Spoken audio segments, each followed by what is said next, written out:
Before we go on with the poem, we need to know a little bit about the background of this poem. This poem has been taken from a collection of poems written by John Keats and Endymion.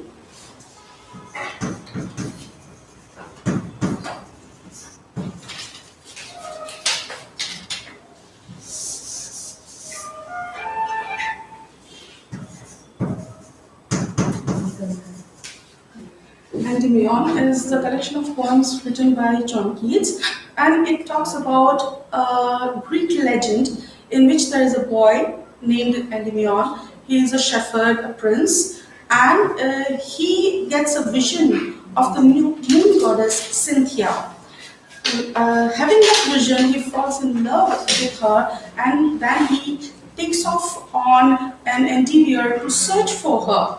In that search, he goes through the deepest of forests and even underground, beneath the sea, and even to the underworld.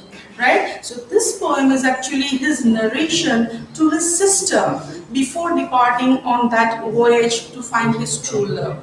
Right? And here we'll go through the poem. A thing of beauty is a joy forever. Its loveliness increases. It will never pass into nothingness. Now here the poet is saying that a thing of beauty, anything that is beautiful, is a joy forever, right? It is a joy forever. Every time you look at that thing, or every time that you even think of that thing, it gives you happiness, it gives you joy, it gives you something pleasant to think about, right?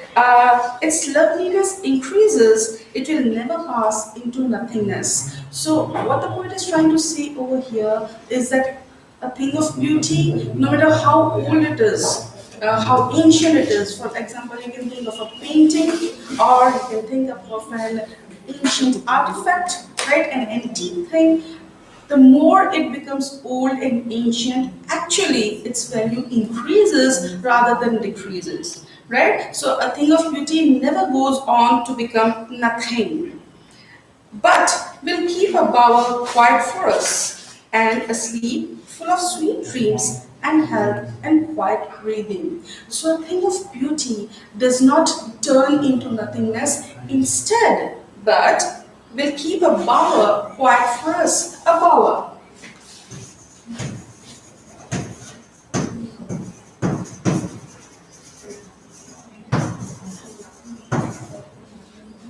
A bower is a shady place under a tree, right? So a thing of beauty actually becomes for us in our life a shady place where we can sleep, we can rest, we can have pleasant and happy dreams, right? So, but we'll keep a bower quiet for us. See, when it is very hot and sizzling, at that time, what do you need? If you want to rest, if you want to sleep, you need a shady place where you can get the cool and the shade of the tree, right? So that is what a thing of beauty becomes for us when we are surrounded by problems and unpleasant thoughts and such things. At that time, a thing of beauty becomes a shady place where we can rest and we become peaceful and happy.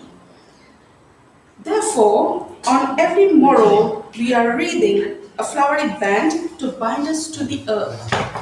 Therefore, on every morrow, every morning, what do? We are reading, we are making a flowery band, a band of flowers. What for? To bind us to the earth. So every morning, what do? We find out things that we find to be beautiful, like a band of flowers, and we bind them all together so that we are bound to the earth, so that we stay connected to the earth. Okay, so we try to find things of beauty, be it a person, be it a thing, be it a scene of nature, and connect these things so that our life on the earth, it binds us to the earth, it keeps us connected to the earth. Spite of despondence, of the inhuman dearth of noble natures, of gloomy days, of all the unhealthy and over-darkened ways made for our searching, spite of despondence. Now, here spite is not to be taken literally as spite, it is to be understood to be in spite. So in spite of despondence is hopelessness. okay, despair. So, in spite of hopelessness, in spite of the inhuman dearth of noble natures, inhuman dearth, no, dearth is a lack.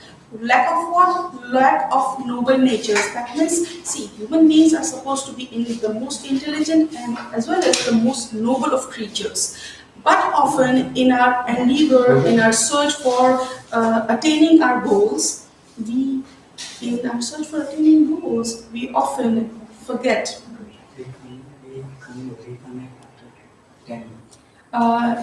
Sorry for the inconvenience, but we will be going to reconnect after 10 minutes. Please come back after 10 minutes, we will be reconnecting.